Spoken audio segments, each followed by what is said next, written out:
Por eso digo que Bueno, vamos a tratar efectivamente, de cómo empieza la primera etapa de la Reconquista, pero antes de nada, como habíamos dicho que en el programa de Al-Ándalus nos había olvidado nada menos que citar a Averroes y a Maimónides, pues brevemente vamos a corregir un poco la cuestión. Estos son las dos principales figuras culturales, pensadores de Al-Ándalus. Averroes, pues es un filósofo muy importante que trató de conciliar, bueno, los dos, una gran parte de su obra trataban de conciliar la razón con la fe, partían de Aristóteles, además, o sea, eran aristotélicos. Y esto hizo que a Averroes le consideraran, otros musulmanes lo consideraran un hereje, con lo cual quemaron o destruyeron muchos de sus libros. Y curiosamente la mayor parte de las obras que han llegado han sido en traducciones hebreas y latinas y hebreas. Curioso, pero no en árabe. No, en árabe fueron destruidas la mayoría. Y Maimónides pues era judío y era discípulo de Averroes, y le pasó algo parecido. A su familia lo obligaron a convertirse al Islam. Él se marchó de Al-Ándalus escapando prácticamente, hasta que recaló en Egipto, donde era un médico afamado, ¿no? Y tanto Maimónides como Averroes han influido mucho, sobre todo en la cultura europea occidental. Es decir, sus obras contribuyeron a desarrollar la propia cultura europea occidental, mientras que los propios judíos también consideraron hereje a Maimónides, y hubo bastante gresca entre ellos, ¿no? Sí.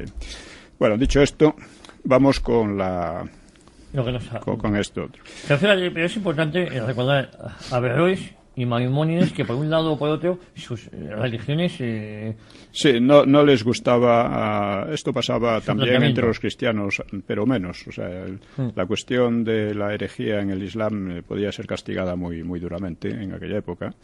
Y ya digo, verdaderamente fueron unos pensadores que quienes los aprovecharon fueron los europeos occidentales, fueron los países cristianos, la cultura cristiana, ¿no? Influyeron, por ejemplo, en Santo Tomás de Aquino, mientras que allí pues quedaron prácticamente olvidados. Tema que nos ocupa hoy, el comienzo de la Reconquista, con personajes de leyenda, por decirlo de alguna manera, porque hay gente que todavía no sabe que el Cid existió de verdad. Sí, pero no vamos a tratar del Cid. No. Sino desde los comienzos hasta el año 1000 aproximadamente, que coinciden con lo que se suele llamar la Alta Edad Media. En mi libro Nueva Historia de España, pues he puesto bastante en cuestión esta división de edad antigua, media, moderna y contemporánea, porque es completamente absurda, y además algunos la aplican no solo a Europa, sino al conjunto del mundo, ¿no? Es absurdo decir que la antigüedad integra tanto a la civilización egipcia como la griega como la romana. En fin, no tiene pies ni cabeza. Y contemporáneas son todas las edades para los que viven en ellas. En el momento. Claro. Es la idea de que la historia se va desarrollando hasta que llega a nosotros, que es su culminación. Esa es la idea de donde... Sí, porque además esta división en Hispanoamérica o en América del Norte sería imposible. No tiene nada que ver. Entonces yo he propuesto otra división que sería ceñida a Europa nada más, porque no se puede hacer las mismas divisiones para culturas muy distintas, ¿no? Y que sería edad de formación, es la época de romana, porque es donde se forma la cultura europea realmente. Edad de subsistencia, más que subsistencia, o sea, la edad en que Europa tiene que afrontar una serie de invasiones que están constantemente a punto de supervivencia, ¿no? Es una edad de supervivencia. Allá sigue una edad de asentamiento, cuando ya a partir del año 1000, cuando ya, digamos, los países europeos cogen fuerzas, desarrollan una cultura muy fuerte, etcétera, ¿no? Y luego vendría la edad que correspondería básicamente a la edad moderna, que sería la edad de expansión, cuando, sobre todo desde la península ibérica, pero luego desde otros países, la cultura europea se va extendiendo por todo el mundo, ¿no? Por medio de conquistas, colonización, etcétera. Vendría luego la edad de apogeo, que es a partir de la Revolución Industrial, cuando Europa se convierte en un poder absolutamente superior a cualquier otro que haya, poder militar, político y también cultural, y que dura hasta el año 1945. En 1945 empieza una época de decadencia que no sabemos si durará mucho o poco.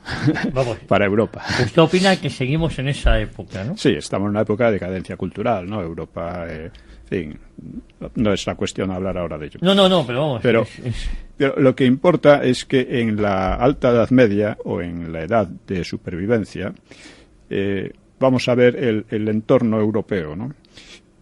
Se extiende unos 5 siglos, algunos llaman las edades oscuras, pero es una calificación muy injusta, y que parten de la caída del Imperio Romano hacia mediados del siglo V hasta el año 1000 aproximadamente, 1030 en unos casos, 900 y pico en otros, pero vamos, es una división bastante lógica, porque entonces cambia mucho, a partir del año 1000 cambia mucho la situación en Europa.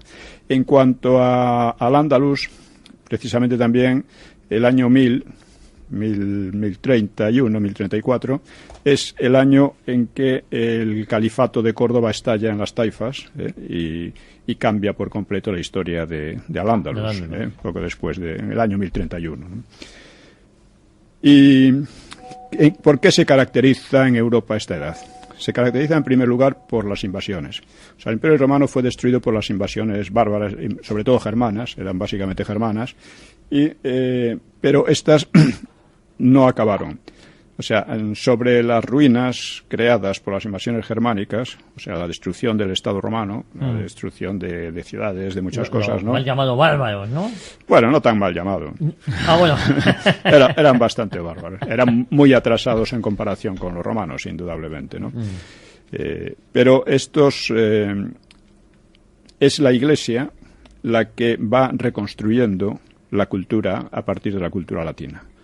O sea, esto se reconstruye en los obispados, en los monasterios, sobre todo en los monasterios. Los monasterios se copian obras clásicas, latinas y griegas, para mantener esa cultura. Una de las obras más copiadas fue precisamente una de San Isidoro de Sevilla, las etimologías.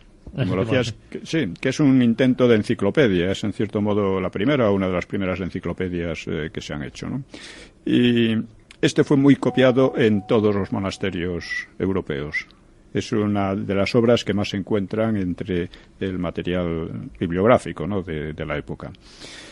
Es decir, son estos los que recrean la cultura. Pero la recrea. Otro aspecto curioso es que Irlanda, en aquella época, es un foco cultural importantísimo. Precisamente Irlanda, a través de los monasterios. Los monasterios, los irlandeses se puede decir que civilizaron a los anglos, a los sajones, a los francos, estuvieron hasta Suiza y tal, y eran, claro, luego fueron sustituidos poco a poco por los benedictinos, que eran una orden más humana, porque los castigos que ponían eran rigoristas tremendos, ¿no? A un monje que le encontraran hablando a solas con una mujer lo morían a palos, ¿no? Cosas así. Pero en fin. Exagerado, vamos. Era un poquillo exagerado, se lo tomaba muy a pecho. Es importante pero Irlanda en este contexto. Irlanda fue muy importante. O sea, de Irlanda, de los monasterios, las escuelas de Irlanda, que eran a ellas llegaban gente de Egipto, de muchos sitios, ¿no? Y ya digo, fueron los que civilizaron en gran medida estos.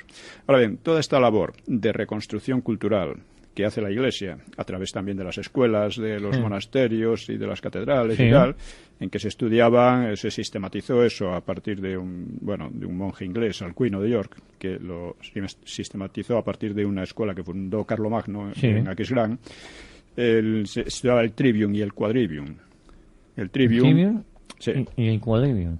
Trivium y el quadrivium era una serie de enseñanzas que se daban a la gente de cierta relevancia social, ¿no? Y el trivium era la gramática, la dialéctica y la retórica, es decir, el lenguaje, en todos los aspectos del lenguaje, ¿no? O sea, la capacidad de expresarse, la capacidad de razonar y de buscar, de investigar y buscar cosas nuevas, ¿no? Y luego el quadrivium, que era la aritmética, la geometría, la astronomía y la música. O sea, esto formaban el conjunto de enseñanzas que entonces se procuraba universalizar en las capas altas, y no siempre altas, porque la Iglesia era, o sea, así como la sociedad estaba muy estructurada, la Iglesia era el medio por el que mucha gente de abajo, humilde, podía llegar a cargos importantes y a una cultura importante, ¿no? Y esta es más o menos, pero aparte, esta situación de recuperación cultural se vio constantemente amenazada durante estos siglos. Primero por las invasiones islámicas.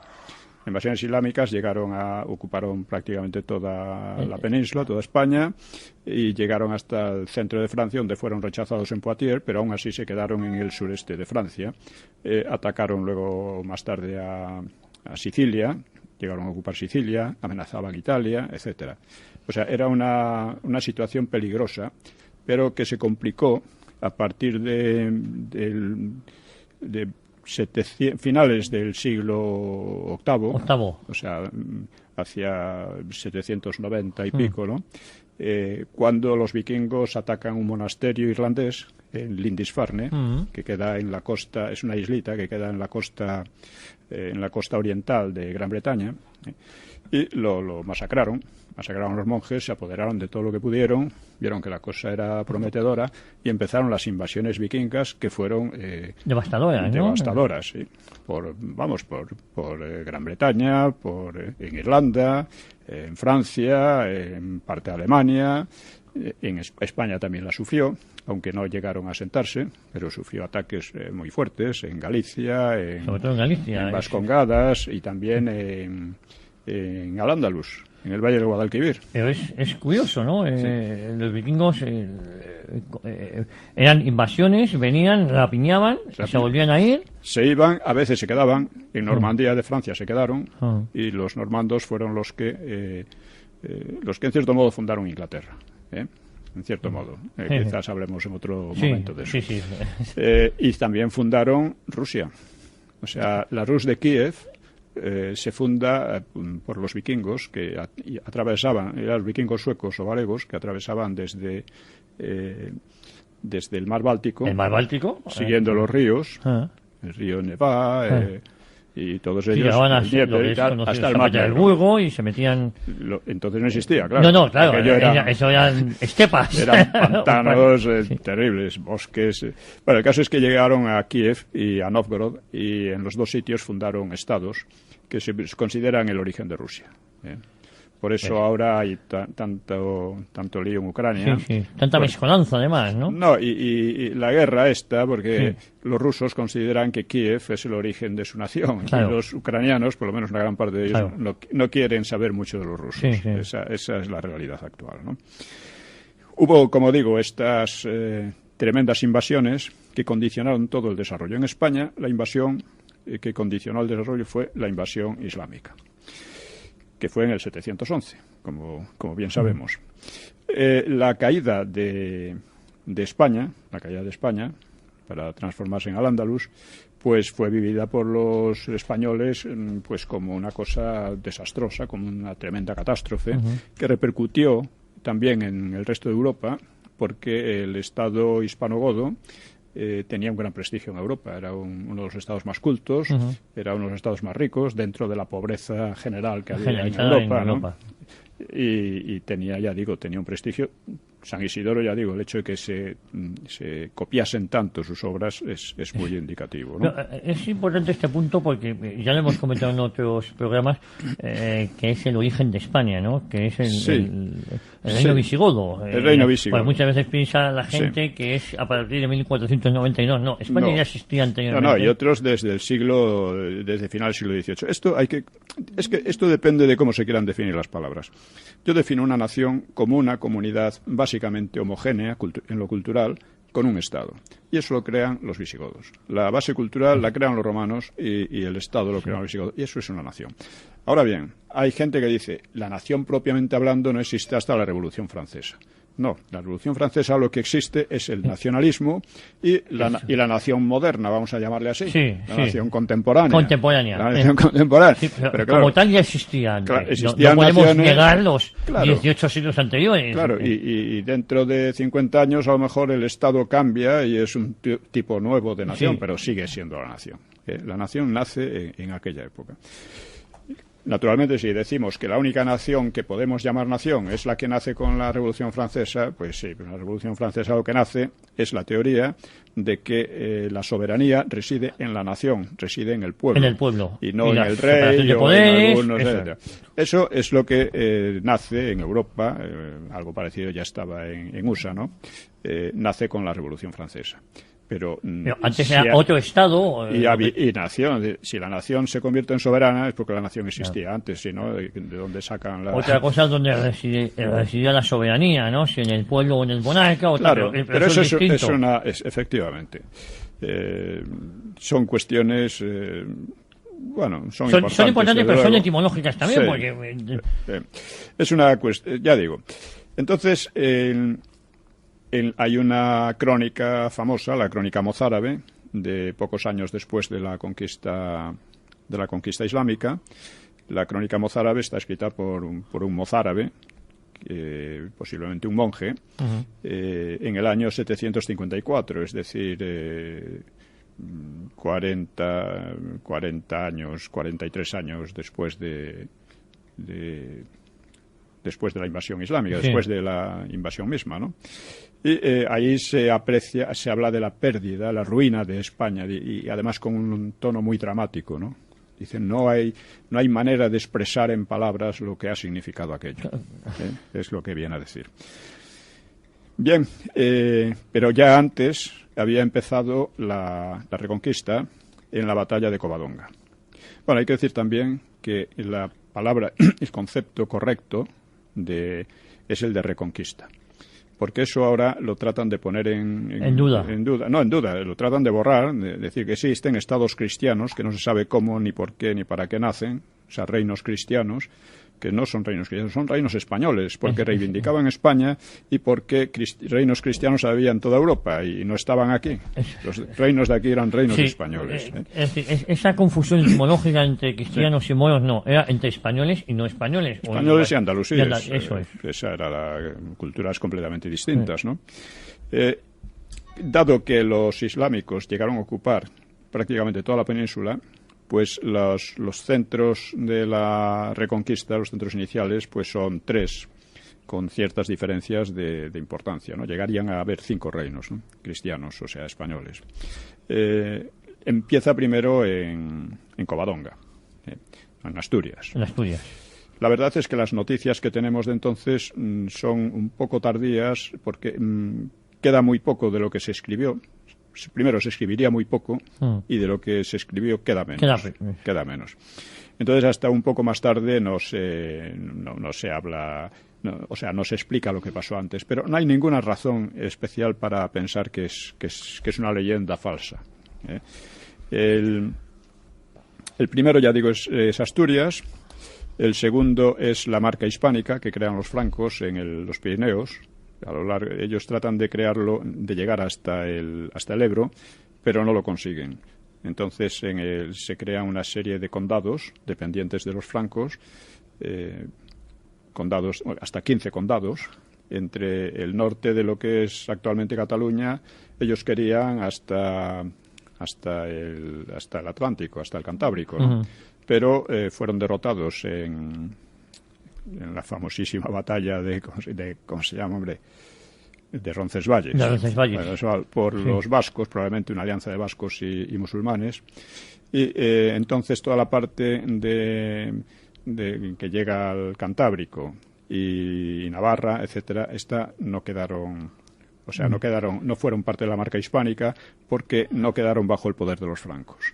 La marca hispánica esencialmente se extiende por Aragón, el norte de Aragón, el norte de la actual Cataluña.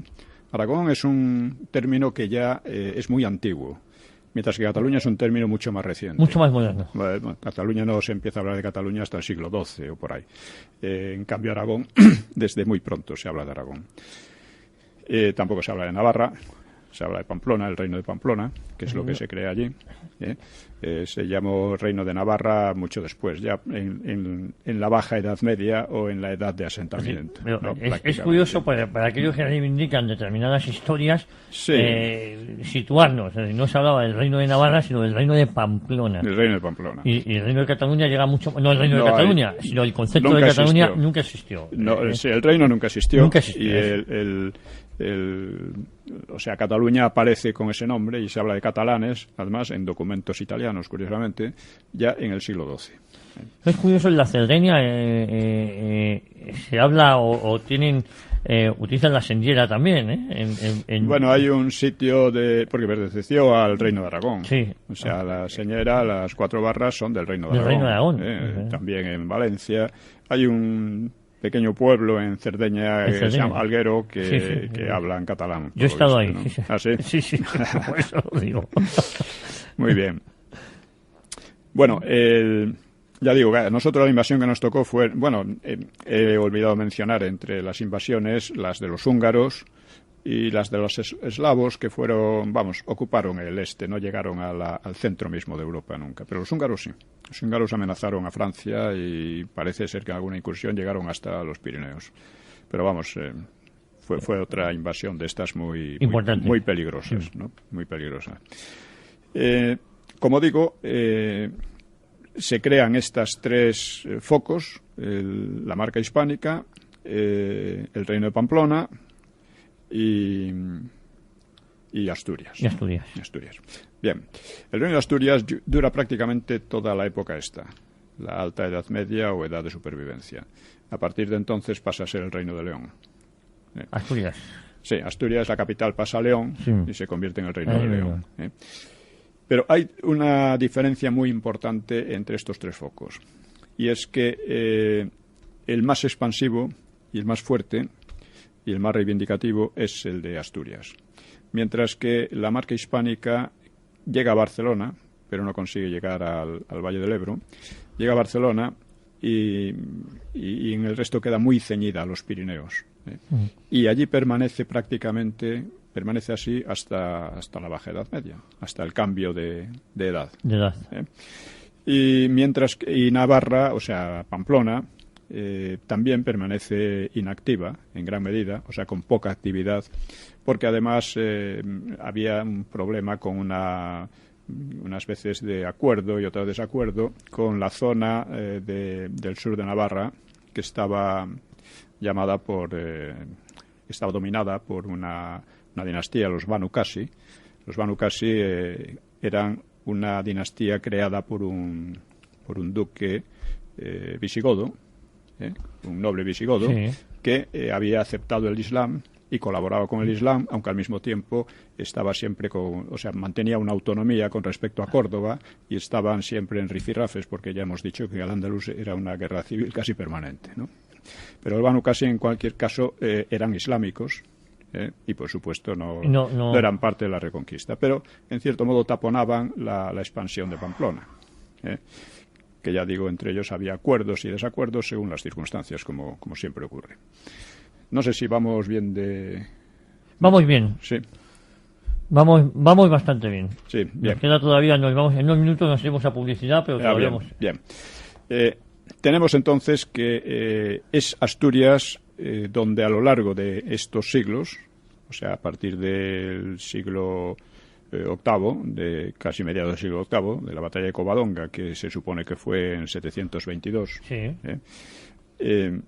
a partir hasta el siglo XI, hasta principios del siglo XI, o finales del IX, es también la etapa la que realmente se expande hacia el sur, la que realmente hace reconquista. Los otros más o menos se mantienen independientes, no aceptan el Islam, pero tampoco tienen una potencia agresiva, ¿no? La marca hispánica porque dependía de los francos y porque al mismo tiempo eran condados muy divididos entre ellos, pequeños, y no tenían la fuerza que tomó Asturias, porque ya desde el principio ya estaba...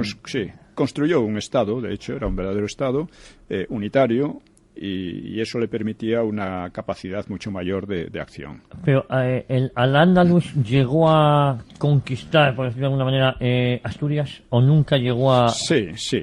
Luego hablaremos un poco de eso. De hecho, conquistó toda la península. Es por eso digo... Ahora, claro, algunos dicen que en realidad la parte norteña del Cantábrico y tal, y Vascongadas, y los vascones, pues que no llegó a conquistarlo. Sí, las conquistó, pero no las retuvo. Era una zona que ya desde los romanos era muy... No interesaba. Por una parte no interesaba demasiado, porque era una zona muy pobre y muy atrasada, pero por otra parte... allí no llegaban a... Es decir, siempre con los romanos y con los visigodos mantuvieron una especie de independencia, y desde ella, sobre todo con los visigodos, sobre todo desde Vasconia, hacían incursiones, como las que hacían en tiempo los romanos los cántabros y los astures, pues incursiones de saqueo, básicamente, sí. Una mezcla de saqueaban, volvían... era una especie de bandolerismo en gran escala, pero bandolerismo, porque realmente no había una idea, ni un proyecto de Estado general, ni nada por el estilo. Simplemente bajaba... Eso me recuerda a un chiste de los montenegrinos y los turcos. Entonces estaban en las guerras de los turcos le dicen un día a los turcos, dice, vosotros montenegrinos, ¿por qué lucháis? Dice, es que somos pobres y entonces tenemos que bajar de nuestras montañas a saquear a los vecinos para poder vivir y tal. ¿Y vosotros por qué lucháis? Dice, nosotros por el honor y la gloria. Y le dicen los montenegrinos, claro, cada uno lucha por lo que le falta. Bueno, es un chiste, pero está muy ajustado a la realidad. Hasta puede que haya ocurrido, ¿no? Seguramente, seguramente. Bueno, vamos entonces a hablar de Asturias, que es es como he dicho, el núcleo que se desarrolla, que se expande, que conquista. Vamos a hablar y empezar por la realidad de Covadonga y de Don Pelayo. Pues antes de empezar, vamos a hacer una brevísima pausa, no se mueva nada y continuamos. Pues continuamos aquí en cita con la historia, en cita con Don Pío Moa, y nos habíamos quedado justo en el momento en que empieza la reconquista. Vamos a ver primero la versión tradicional, en gran parte legendaria, pero no necesariamente falsa en lo esencial, ¿no? O sea, en las montañas del norte parece que se habían refugiado algunos nobles godos y romanos, y entre ellos estaba Pelayo, que era un espatario de don Rodrigo, y Pelayo era enemigo de los vitizanos, porque estos habían asesinado a su padre, que se llamaba Fávila o Fáfila o Favila. Fávila. Sí, y habría huido a Toledo con parte del tesoro, Pelayo. Entonces, Asturias estaba dominada, pero muy débilmente, por los maometanos, y anteriormente había sido rebelde a los godos, etcétera, ¿no? Pero debió haber un acuerdo entre los refugiados que huían del Islam y grupos astures opuestos también al Islam. Según la leyenda, el gobernador árabe de Asturias, que se llamaba Munuza, se enamoró de Adosinda, hermana de Pelayo, y este rechazó el enlace. Fue apresado y enviado a Córdoba, se fugó, volvió al norte, y allí fue cuando empezó la rebelión. La rebelión. Sí. Para someterlo, Munuza, que era el gobernador de Asturias, ¿no? Envió un destacamento al mando del general Alcama. Con Alcama pues iba un obispo vitizano que se llamaba Don Opas, uno de los traidores, como Don Julián, ¿no? Y que debía de tratar de convencer a los rebeldes.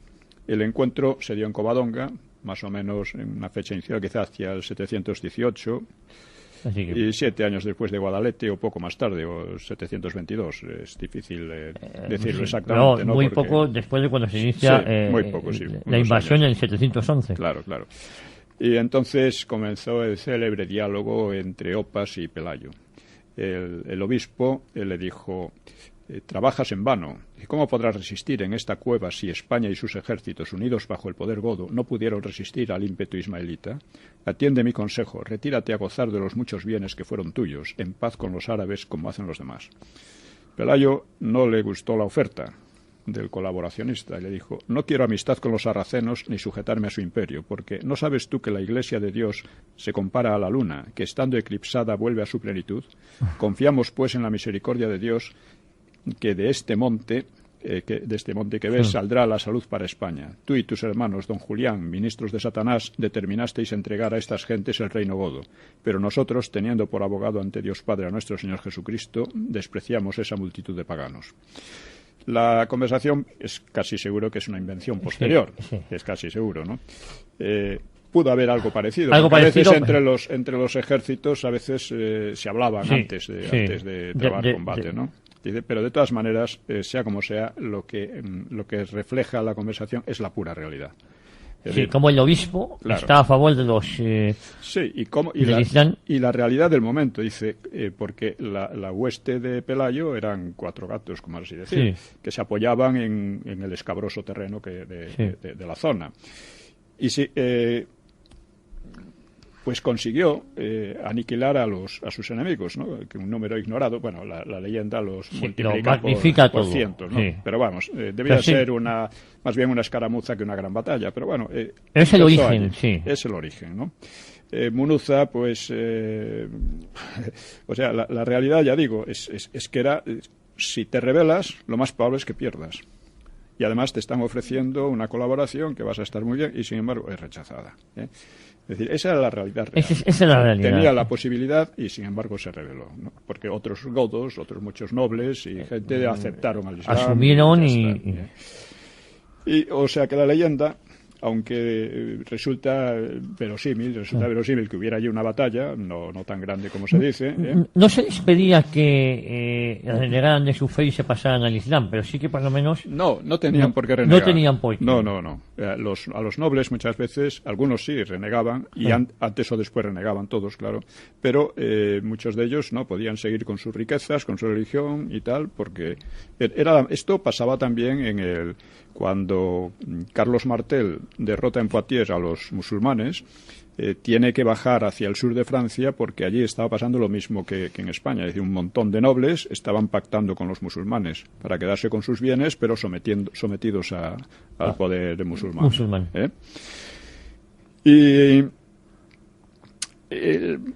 sea como sea, o sea, es indudable que en Covadonga saltó la chispa de una rebelión que, curiosamente, y aquí es muy importante esto porque, por ejemplo, voy a hablar de dos personajes que han tratado un poco de cambiar la historia, ¿no? Es Barbero y Vigil.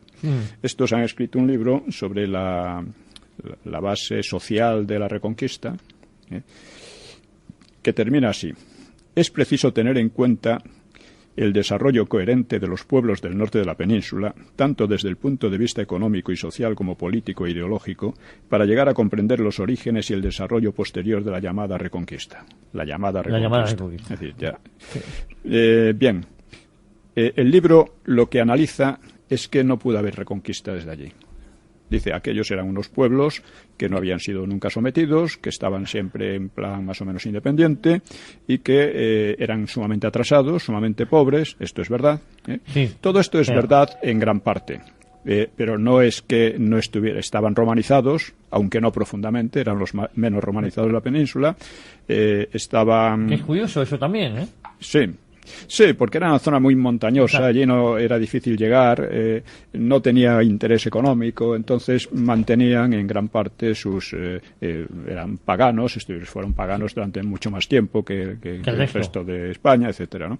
Pero claro, si uno se fija en esos aspectos y no en el hecho de que estaban algo romanizados, algo cristianizados, y que aunque mantenían una gran autonomía, allí había unos duques visigodos que eran los que tenían cierto poder, por lo menos, ¿no? Efectivamente. Es decir, se apoyaban en fortalezas que estaban por allí, pero esto era lo que había. Si tú partes de la idea de que aquella gente no tenía que ver ni con España, ni con los godos, ni con el cristianismo, no puedes explicar la Reconquista, porque la Reconquista se hace justamente con los valores contrarios. Eso es. Por eso digo que es curioso, ¿no? Claro. La zona menos romanizada, menos que formaban parte del imperio, de la influencia visigoda, al final es donde nace. Es donde nace. Pero eso solo se explica porque probablemente la leyenda es bastante real. Un noble o varios nobles visigodos, y apoyándose en gente cristianizada de allí, etcétera, pues emprenden la lucha contra el Islam, porque de otra manera lo que habría resultado sería simplemente incursiones de saqueo, que era lo único que eran capaces de hacer antes aquellos pueblos. Pero a partir de entonces hay ya una idea, o sea, la política de don Pelayo y sus sucesores es ya una política de Estado, a pesar de que era un Estado paupérrimo, pero es una política de Estado, no es una de vamos a saquear ahora a los de allá abajo. Era con un fin. Era con un fin político de gran amplitud. Barberio es como tantísimos otros, tiene mucho prestigio en muchos medios, pero vamos, no explica. Es la explicación que no explica, que es imposible explicarlo. O sea, de allí, tal como él describe la situación, no puede ser. No puede haber salido un programa de reconquista, que él no le quiere llamar reconquista, la llamada reconquista, pero no puede salir un plan político general como el que se genera. Porque ya digo, desde un principio hay una capital, hay una política de alianzas con otros grupos del norte, hay una política de expansión, no de incursión de saqueo, de expansión real, y esto, claro, es lo que cambia todo. O sea, hay que decir que todas estas elucubraciones se basan en la escasez de fuentes. Indudablemente de aquella época tenemos muy pocas fuentes, están envueltas en leyendas, exageradas muchas veces. Claro, todo esto es verdad. Pero lo que es verdad también es que el resultado está claro. Hoy en España hablamos español, no hablamos árabe, no hablamos tampoco las lenguas que podían quedar en las montañas de Baskonia y del resto. Nuestra cultura es la cultura romana, no es la... No hay lugar. Y eso nace de allí. Nace de allí por una casualidad histórica, porque solo pudo nacer allí. Y además, don Pío, lo hemos comentado en algún otro programa, es la poca herencia cultural que nos ha quedado el Islam después de casi 8 siglos aquí, ¿no? Sí. Eso es muy poco. Existe algo, pero no. Sí, pero algo arquitectónico, pero no existe, ni hablamos su lengua, ni no conocemos sus costumbres, no. Entonces, hay también otra... Claro, hay otra cuestión que se ha abierto sobre la personalidad de Pelayo, ¿no? Unos dicen que tradicionalmente era un noble godo, y lo más probable es que su padre, Fábila o Fáfila, o Fabila. Es que hay otro Fabila. Fabila es su hijo también, ¿no? Fabila, ¿no? Sí, el que lo comió un oso. Vamos, lo mató un oso. No sé si lo comería. Pues lo mató.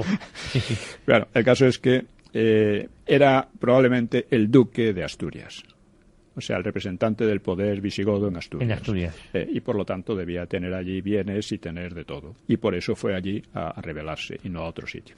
Pero otros dicen que puede ser Astur, que puede ser un hispano-romano, gallego, cántabro, hasta alguien dice que británico, ¿no? Todo ello no tiene ninguna base. No sabemos. No tiene ninguna base. ¿Y quién es más importante? ¿Don Rodrigo? ¿Don Pelayo? ¿Cómo? ¿Quién es el que más influencia ha perdido o por igual? Hombre, don Rodrigo perdió la guerra contra los musulmanes, perdió la batalla de la Janda o de Guadalete. Sí. Y desapareció de la historia. Don Pelayo, en cambio, funda la resistencia. Hombre, don Pelayo es realmente mucho más importante para lo que vino después, ¿no? Pero también lo que se ha dicho es que el nombre de Pelayo no es godo, no es germánico, sino que es latino. Bien, o de origen griego.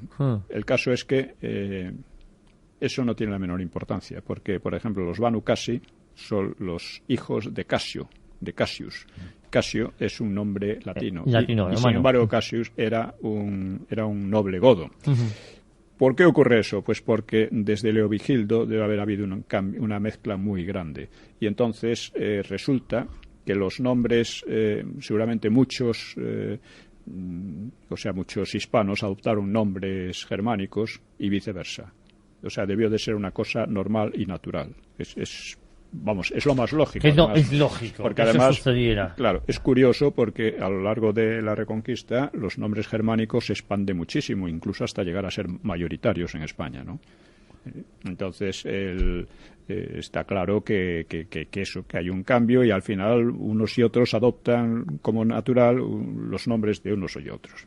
Pero hasta Leovigildo, cuando se ve a través de los nombres claramente quién era un obispo godo y quién era un obispo hispano, ¿no? Pero con el paso del tiempo eso se va difuminando. Se va difuminando y queda sí. de otra manera. Y bueno, por supuesto, sabemos además que eso ocurrió porque están también las crónicas árabes. Las crónicas árabes, el Akhbar Majmua, pues habla precisamente de la rebelión de Pelayo. Lo llama Belay. Y le llama 30 asnos salvajes, le llama asnos salvajes. Dice que fueron allí, se rebelaron, pero dijeron, 30 asnos salvajes, ¿qué daño pueden hacernos? Pero después admite que aquel desprecio le saldría caro, pues los insurgentes se convertirían en un grave problema. Y tan grave que fue, ¿no? Bueno, o sea que mi punto de vista es que básicamente pudo ser cierta la historia tradicional.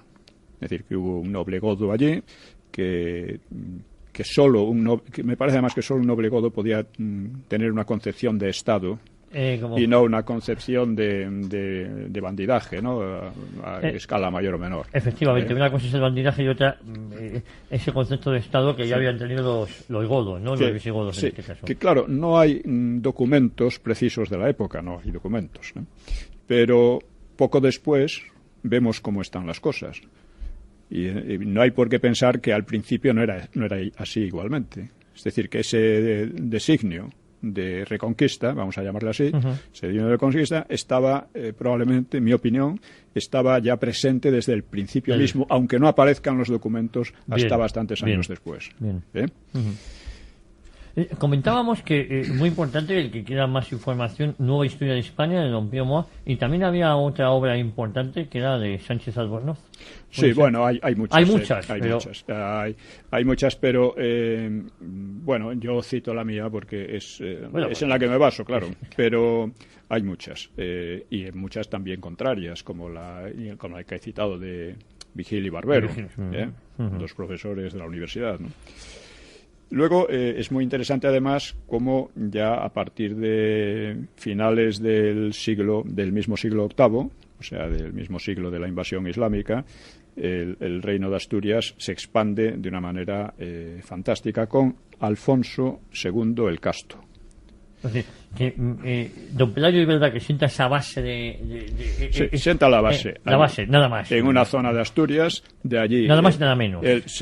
Él, por matrimonios y por actividad diplomática, se va extendiendo hacia Baskonia. ¿Y va expulsando o va rechazando? Por allí van rechazando. O sea, va creando, él y su hijo y sus sucesores van creando una zona muy amplia, desde Galicia hasta el final del Cantábrico, hasta los Pirineos, y hacia el sur. Van creando también hacia lo que después sería Castilla, que sería más tarde Castilla, entonces la Bardulia, y van hacia Portugal, van bajando, eso es. Y van liberando también Portugal, por decirlo de alguna manera, porque Portugal también estaba tomada por supuesto, Al-Ándalus. Naturalmente, ¿no? Alfonso II el Casto, pues era hijo de un rey, un sucesor de Pelayo, se llamaba Fruela, y de una princesa vascona, que se llamaba Muna. Este nuevo rey hizo honor a su abuelo, a Pelayo, a Alfonso I, que fue otro monarca muy, muy emprendedor, con expediciones muy osadas. O sea, sus victorias sobre los moros permitieron repoblar tierras de León y de la actual Castilla, e hizo más, o sea, dio plena fuerza a la idea que probablemente insisto, había encendido la chispa asturiana. El nuevo reino continuaba al hispanogodo de Toledo. Este es el primero que habla ya de lo sitúa. Exactamente, con la misión de recobrarlo. Entonces, Alfonso II aumentó... Perdóneme, don Pío, hay cierta conciencia ya del Estado, ¿no?, de recobrar lo que se había perdido. Yo insisto que esta conciencia nació desde el principio, porque si no, la rebelión de Pelayo no es lo típico de aquellas rebeliones espontáneas que no van a ninguna parte. Había un concepto ya de Estado y de recuperar lo que era España o Hispania. También hay posibilidad, no se puede negar que puede haber la posibilidad de que efectivamente al principio no fuera así, fueron una de tantas rebeliones de aquellas anteriores, pero que la llegada de mozárabes o lo que sea, pero lo dudo. A mí me parece más lógico lo otro, lo segundo. Aunque no tengamos fuentes, no tengamos en ningún sentido ni en el otro. Y el caso es que, ya digo, Alfonso II el Casto, que duró muchísimo, ¿no? Fue un rey muy... longevo. Sí. Y tiene gran influencia sobre lo que estos reinos españoles, ¿no? Sí. Que muchas veces llamamos cristianos, pero hemos dicho que no se trataba de eso, se trataba de visigodos, que era lo español. Alfonso empieza a finales del siglo VIII, el mismo siglo de la invasión islámica, y se extiende durante bastantes años más, ¿no? En el siglo IX, ¿no? Bueno, fue el que aumentó la simbología, las leyes góticas, todo esto lo fue reforzando y fortaleciendo, ¿no? Aunque la verdad es que ya no había visigodos. Es decir, la población visigoda, o sea, no los nobles, sino la población no debía existir. Ya seguro que ya estaba indiferenciada, mezclada con los autóctonos. Exactamente, ¿no? Hay una teoría de que más tarde pues vivían en el Valle del Duero y que fueron llevados a Galicia, pero no acabo de creerla. Vamos, es posible, pero... Sí, pero vamos, al final se diluyó con lo que era la población No, indudablemente, autóctona, no hay más que ver la población actual en España, ¿no? Hay algunos rubios, pero no muchos. No, yo soy uno de ellos. Sí, debe ser. Que también puede ser de celtas, o sabe Dios de qué. Según mi padre nos contaba que éramos celtas. Así. Pues... digamos que hasta Alfonso el Casto la subsistencia de Asturias era muy precaria, porque los musulmanes estaban lanzando constantemente ofensivas, ¿no?, para destruirlo, ¿no? Y podía, en cualquier golpe desafortunado, podía hundirse por fin, ¿no? O sea... Sí, cambiar el curso de todo esto. Sí. Alfonso tuvo una acción muy importante en una de estas acciones de los musulmanes. Los musulmanes asolaron Galicia y Oviedo y luego saquearon e incendiaron Oviedo. Y dejaron aquello en ruinas, ¿no? Pero Alfonso retuvo a sus tropas, vigiló la ruta del enemigo y cuando éste se retiraba triunfador, pues lo sorprendió en lutos.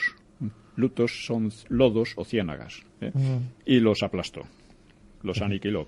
Fue paciente y acabó con ellos. Fue sí, era un buen estratega, sin duda alguna, ¿no?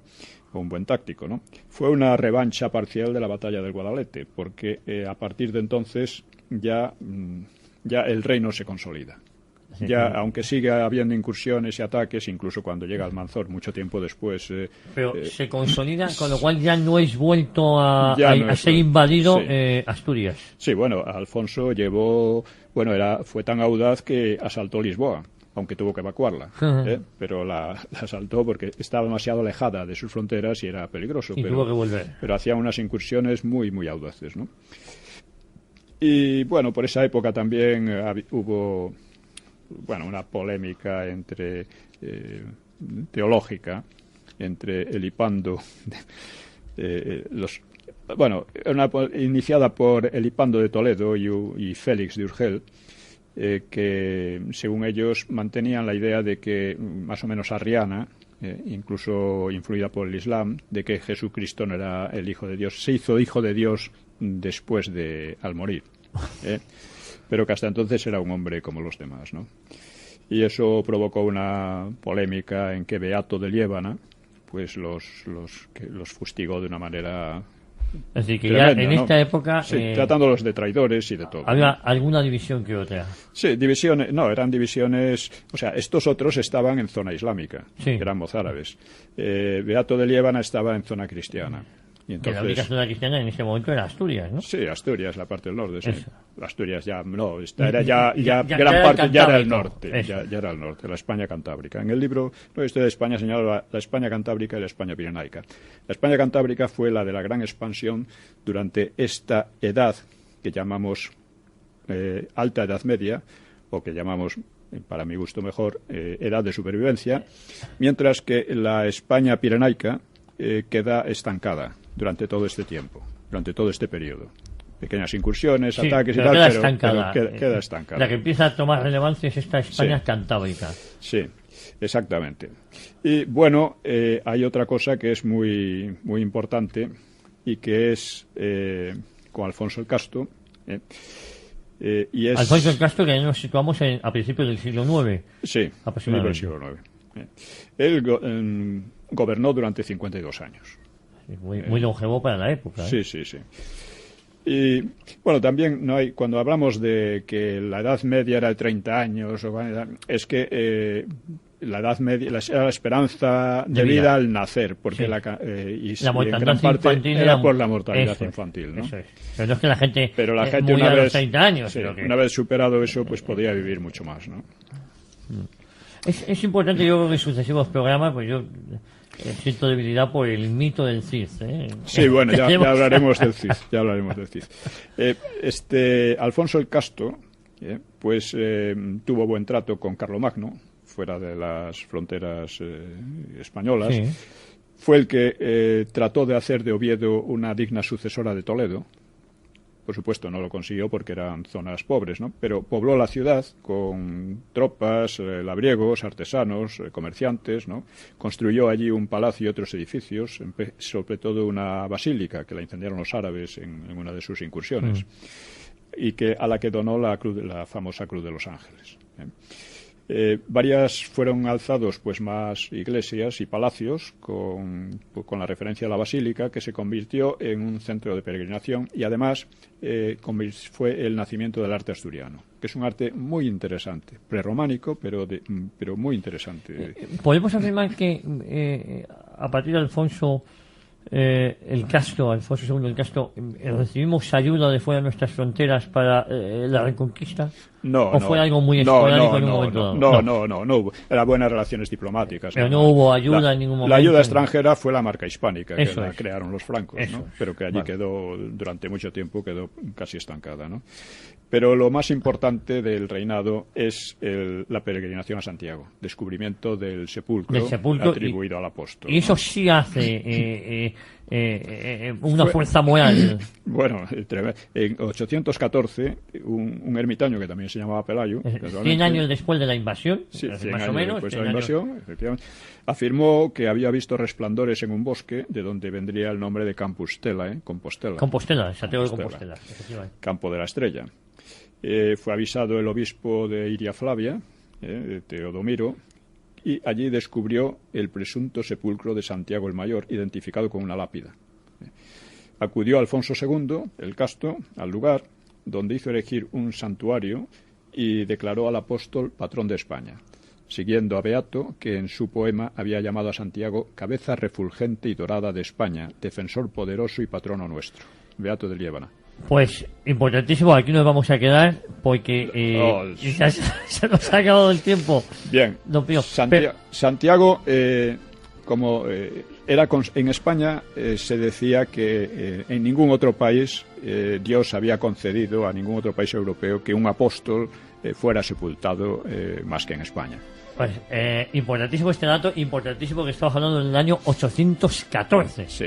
Para que aquellos que ponen en duda la existencia de España, ya estamos aquí hablando del 814. Y el grito de guerra, Santiago y cierra España. Santiago y cierra España, no se ha hablado de otra cosa. Santiago y carga España y ataca España, es lo que quiere decir. Don Pío, hasta el próximo domingo. Muchísimas gracias a todos ustedes, muchísimas gracias. Hasta el próximo domingo.